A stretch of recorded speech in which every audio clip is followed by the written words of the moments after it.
I would refer you to a video that I made maybe a year or two ago called 3 Minutes to a Perfect Left Hand. And really that's all it takes to understand the rules, as I call them, to the left hand. So if you have any questions about how your left hand is supposed to operate, go check out that video and then come back. But in general, you're just trying to keep your left hand very, very stable. Try to emulate what I'm doing. So when you're doing this, first thing you want to do is just make sure that you have it memorized and that your hand isn't doing anything really wacky. And you also want to make sure that your fingers are coming down on the very tips, on the tips of their fingers. So this is just a good time to take inventory and make sure that your left hand is operating correctly. Just a good time to fix all of that if you have any problems there. And then the last element, actually what we would do next with that exercise is you take your metronome and you're still going to go through and you're going to play it just like it's a scale. So I've got my metronome at 80, and if I wanted to do this with eighth notes at 80, I would play left hand alone, just eighth notes at 80.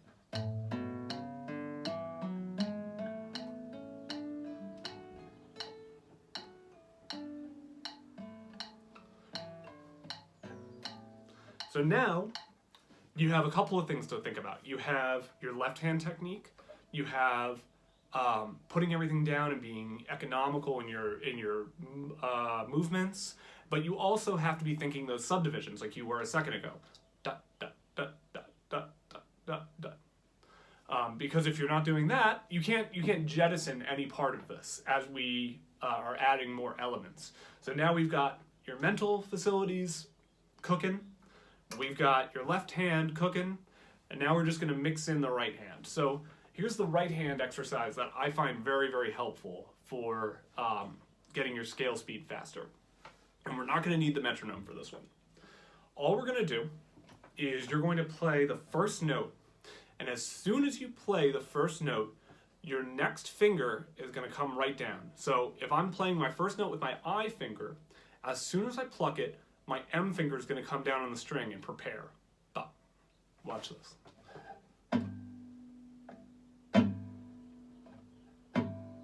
So do you hear that sound? It's just go. It's so fast. My right hand is moving so fast that you can't even hear the first note. It's just go. And the reason that we're doing that is because we're trying to play fast, right? But what we want to do is we want to play fast, but then have a lot of time to recover. So you're going to play your first note, and then you're going to take inventory of your body. Did playing that note generate any tension anywhere? Did it generate tension in your hand, right hand or left hand, in your shoulders, in your elbows, in your neck? Are you holding your breath?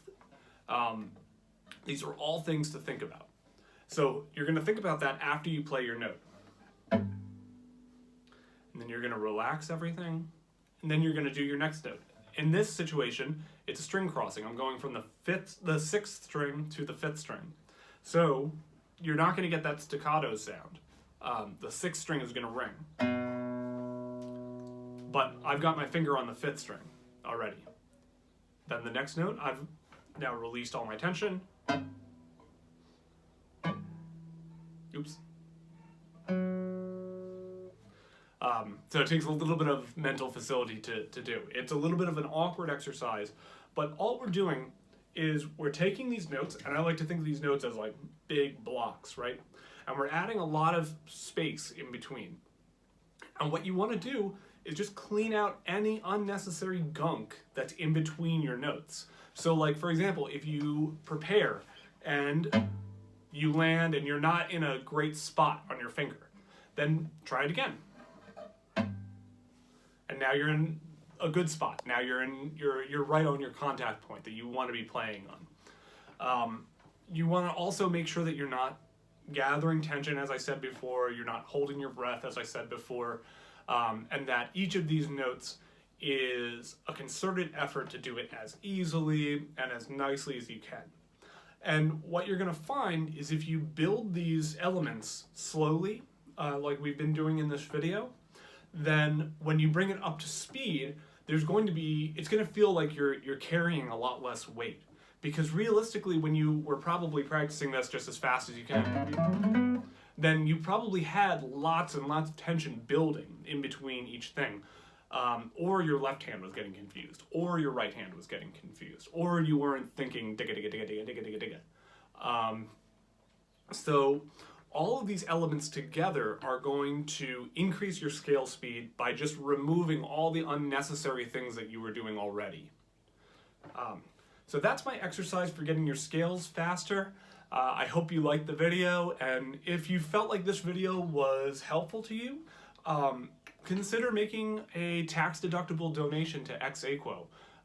We are a 501c3 nonprofit that is trying to get the word out about classical guitar, grow the classical guitar audience, and provide really cool resources for classical guitarists, just like this video and other videos. So I've linked the donate page, and just consider it. So thank you very much for watching, and I'll see you in the next video.